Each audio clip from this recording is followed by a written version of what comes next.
Assalamualaikum warahmatullahi wabarakatuh. Alhamdulillahirabbil alamin. Sahabat dimanapun berada, dan yang saya banggakan bahwa di dalam satu hadis Allah Subhanahu wa ta'ala memanggil seorang hambanya. Kemudian orang tersebut Allah perlihatkan sebanyak 99 box atau kotak yang hambanya itu disuruh buka. Kemudian dibukalah satu persatu dari ke-99 box tersebut. Maka ternyata isinya adalah catatan-catatan selama ia hidup. Dan sebanyak 99 box tersebut, isi catatannya adalah catatan dosa ia yang selama hidup di dunia. Tidak ada kebaikan apapun. Kemudian hamba tersebut merasa sedih dan merasa ia pasti akan dimasukkan ke dalam nerakanya Allah Subhanahu wa ta'ala. Namun dengan rahmatnya Allah Subhanahu wa ta'ala, orang tersebut dibesarkan hatinya oleh Allah. Kamu tidak usah khawatir. Akan saya tunjukkan satu kotak atau box kecil yang seukuran jam tangan. Kemudian ditimbanglah 99 box yang besar yang berisi tentang kejelekan-kejelekan, dosa-dosa selama hidupnya. Kemudian di sebelah kiri 99 box tersebut, dan sebelah kanannya adalah kotak kecil yang sebesar kotak jam tangan. Ternyata ditimbang, apa yang terjadi? Rupanya kotak yang kecil tersebut bisa mengalahkan dosa-dosa yang 99 box yang isinya dosa-dosa yang ia lakukan. Artinya dosa yang begitu besar seumur hidup bisa dikalahkan dengan satu amalan kecil yang justru tidak terduga-duga. Pertanyaannya adalah, apakah isi kotak tersebut? Sehingga dengan kotak yang berisi satu kebaikan saja bisa mengalahkan 99 kotak yang berisi dosa-dosa, catatan kesalahan selama hidupnya. Penasaran apa isi kotak tersebut? Kita lihat cuplikan dari Gus Baha dalam salah satu acara ngaji bareng.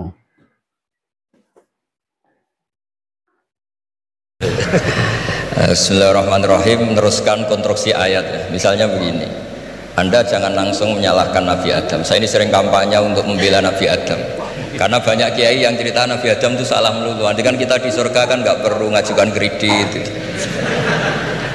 nggak perlu punya istri cantik yang minta ke mall, karena kelebihannya bidadari itu cantik, tidak minta belanja. Sudah gitu di madu juga gak protes. Tapi kalau di dunia itu sudah minta belanja, di madu protes. Jadi tapi kenapa Nabi Adam akhirnya keluar dari surga dan kita menyalahkan hanya demi kepentingan supaya tadi punya istri cantik, tidak minta uang apa belanja dan boleh dipoligami mau. Di konstruksi ayat itu tidak ditampakkan, tapi semua ahli tafsir tahu. Misalnya fadallahuma bihurur, setan menipu Adam dan Hawa dengan curang. Hurur itu nipu. Jadi kalau ngaji nipu itu mulai dulu itu ya gurunya setan itu. Jadi Nabi Adam itu di surga dengan penuh limpahan anugerah, buah apa saja ada, makanan apa saja ada, enggak bayar. Tempat mewah leg juga enggak bayar. Kalau Anda di hotel leg sedikit aja bayarnya minta ampun. Akhirnya setan tuh pura-pura nangis terus terseduh-seduh. Akhirnya Nabi Adam menghampiri, kenapa kamu nangis? Saya ini iba sama kamu, kasihan. Nikmat begini nikmat, pada akhirnya anda ini mati karena anda manusia pasti mati. Kasihan sudah senikmat ini kemudian anda mati. Pura-pura nangis, jadi lama ya nangis, acting itu. Akhirnya Nabi Adam tanya, lalu solusinya gimana? Ya terus setan tinggal numpangi, hal adulluka ala syajaratil khuldi wa mulkil la yafla. Kamu mau tak kasih vitamin makan pohon khuldi, nanti kalau kamu makan itu terus abadi. Jadi terus setan, Nabi Adam mulai ragu, tapi Allah melarang saya makan pohon khuldi itu, syajaratul khuldi itu. Kamu tidak usah cari tafsirnya, itu anggur apa ketela apa durian, itu namanya orang kurang penggawean. Itu gak penting. Ketika Allah tidak menjelaskan detail, itu berarti detailnya itu tidak penting. Kamu sok penting nyari itu apa ya. Allah saja tidak menjelaskan, kok kamu yang manusia mau menjelaskan. Akhirnya Nabi Adam tanya, apa betul Allah itu melarang saya makan itu?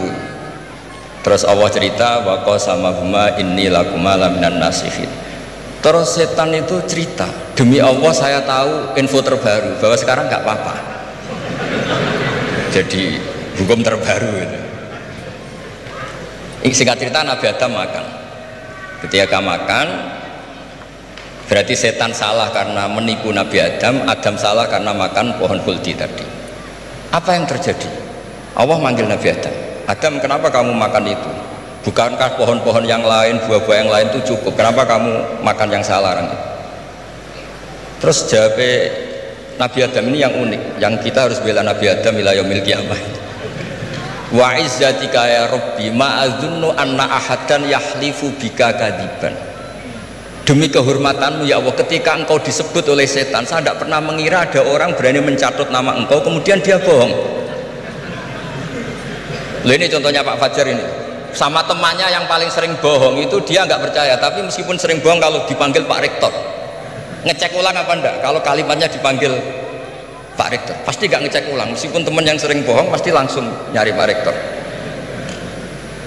Saya misalnya sebagai murid Mbah Maimun punya teman yang sering bohong sekalipun, terus bilang Gus dipanggil Mbah Maimun, pasti langsung ke sana karena disebut nama itu orang sudah ada berpikir jelimet. Ketika engkau disebut ya Allah, saya tidak pernah ngira ada orang mencatat nama engkau kemudian dia bohong, sehingga Allah itu haru sama Nabi Adam. Makanya Nabi Adam itu diusir. Ini meneruskan ayat yang dibaca Mas Masjid tadi, diusir tapi disangoni. Dam, secara prosedur hukum kamu harus saya usir karena kamu melanggar, tapi tak sangoni. Lucu kan? Tak sangoni, kamu baca ini ya. jadi unik. Makanya ayatnya fatalaqqa Adamu mir Rabbi, bukan kreasinya Nabi Adam. Kalimat itu bukan kreasi Nabi Adam, tapi hadiah sama Allah. Ini kamu secara laturan tak usir, tapi tak sangoni, ini dibaca nanti. Tapi Nabi Iblis tidak disangoni, karena memang dia penipu betul. Sudah gitu akting pura-pura nangis, pura-pura ini itu, jadi benar-benar penipu ulung. Makanya sekarang pun kalau penipu itu memang harus sopan, harus nangis, itu cara untuk itu. Karena sanatnya penipuan memang begitu, sanat awalnya memang begitu, pura-pura nangis terus pura-pura itu. Jadi itu memang cara paling efektif untuk apa? Nipu. Ada sanatnya. Nah, lalu kenapa ada hadis mangqala la ilaha illallah dakhalal jannah? Ini terakhir, terus nanti Mas Masdi ngendikan terus doai sekalian. Perintah saya bulbet, bukan permintaan, perintah. Perintah itu bukan berarti tidak sopan. Memang bahasa Indonesia itu gitu. Permohonan itu mesti diabaikan. Kalau perintah itu agak tegas. Bukan masalah. Jadi begini. Saya ulang lagi konstruksi ya, konstruksi ayat fadallahuma bihurur. Kenapa mangqala la ilaha illallah dakhalal jannah? Itu unik. Kalau kita baca hadis, ada orang itu pendosa, salahnya sudah minta ampun, sama Allah dipanggil. Ini hadis musnad, riwayat Musnad Ahmad dan banyak riwayat yang lain. Dipanggil, fulan kamu kesini, kamu lihat itu apa? Bok Gusti. Berapa? 99. Per bok itu maddul basar, sepanjang mata melihat itu isinya dokumen kesalahan dia. Jadi nggak kayak yang di pengadilan itu hanya beberapa tumpuk. Itu sepanjang dia lihat itu kesalahannya dia, sepanjang dia melihat. Sudah gitu jumlahnya 99. 9. Ya dia putus asa, dia tidak akan masuk surga. Kemudian sama Allah, sudah kamu tenang saja, diambilkan box kecil, kecil sekali, paling sak box jam tangan ini. Dah, innaka lan tuzlamal yaum, kamu tidak akan terdolimi. Kenapa Gusti? Ini kamu punya kebaikan ini kecil sekali. Ya apa efeknya Gusti? Kan nggak ngefek kesalahan seperti itu.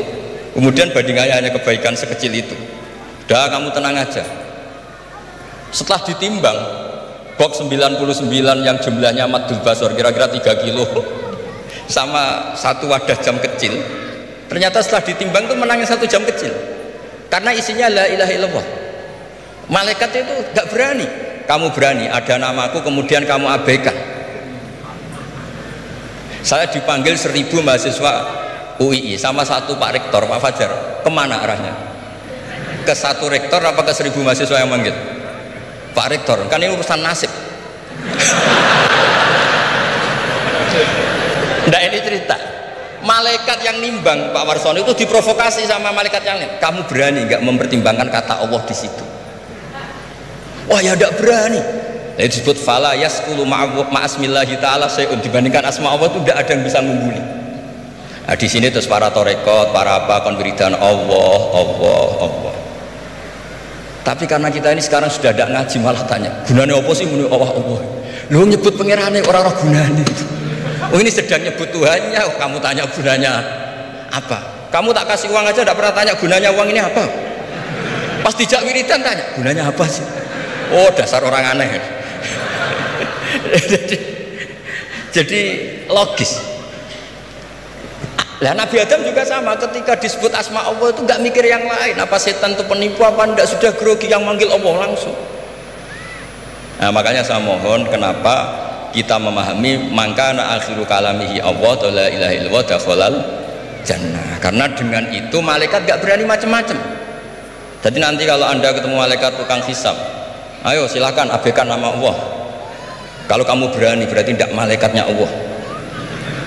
Masa namanya Allah gak dipertimbangkan? Ya tadi misalnya dosen-dosen UI ada undangan seminar menjanjikan, enggak seminar menjanjikan tapi yang manggil rektor, milih mana? Kira-kira saja milih rektor kan? Karena ini nasib berkelanjutan kan kalau seminar kan. Apalagi ini asmane Allah. Nah makanya Nabi ngendikan fato satisi jilat wasakula ismuwah. Kemudian bok kesalahan tadi jomplang kalah, kemudian yang menang hanya asmanya Allah Subhanahu wa ta'ala. Makanya terus disebut, sudah Nabi ketika tanya amal apa paling baik ya Rasulullah, gini dzikrullah fisirri walalan gini-gini, dan kamu mati dan kamu hidup walisanu katordun, kamu harus selalu ingat Allah ta'ala. Lah dene saya sekarang itu sudah biasa ingat Allah terus disuruh ingat rektor, ya muka-muka itu tugas dari Allah juga. Saya tidak tahu apa benar apa tidak tahu. Tapi yang jelas saya tidak jenis orang yang apa ya terus nganggep apa dunia penting betul, tapi yo penting lah nggak usah mati. Tapi yang jelas supaya sampean ngerti madhab saya, karena ini ngaji dan saya punya niat baik, maka saya ungkapkan cara berpikir saya. Jadi sampean tidak usah kaget, mungkin namanya kan mengabaikan kesalahan, cara berpikir nggak gitu. Kita punya riwayat sahihah bahwa ketika malaikat mengabaikan semua kesalahan ini karena nggak berani memperbandingkan asmanya Allah dengan yang lain. Makanya disebut di akhir hadis fala yaskulu ma'asmillahi ta'ala. Ketika sudah nyebut Allah harus dianggap selesai. Nggak boleh habis nyebut Allah mau mati kredit, nggak boleh. BPKB di bank ini nggak boleh. Nanti akhir hayatnya bilang BPKB bukan Allah. Nggak harus kata Allah itu mengunci. Disebut akhiru kalami. Lah kalau sampean tanya kenapa itu menjadi penting? Karena tadi malaikat tidak akan memperbandingkan Allah dengan yang lainnya. Makanya ketika ulama-ulama sufi, kalau kamu habis salah istighfar, nanti di sohifah kamu akan ditulis habis salah, salah. Terus di belakang ditulis, tapi setelah itu dia bilang astagfirullahaladzim. Nanti malaikat tinggal aja kamu teror, kamu mempertimbangkan Allah apa yang itu. Ini tak ajarin, kalau tepak ya kamu didengar, kalau tidak malah digebuki, tidak tahu saya. Tapi itu ijazah resmi nih hari ini, hadisnya akurat. Ijazah. Gue ngotot mawon kok nak kesuwen kepinteran nyanyi pulau. Assalamualaikum warahmatullahi wabarakatuh.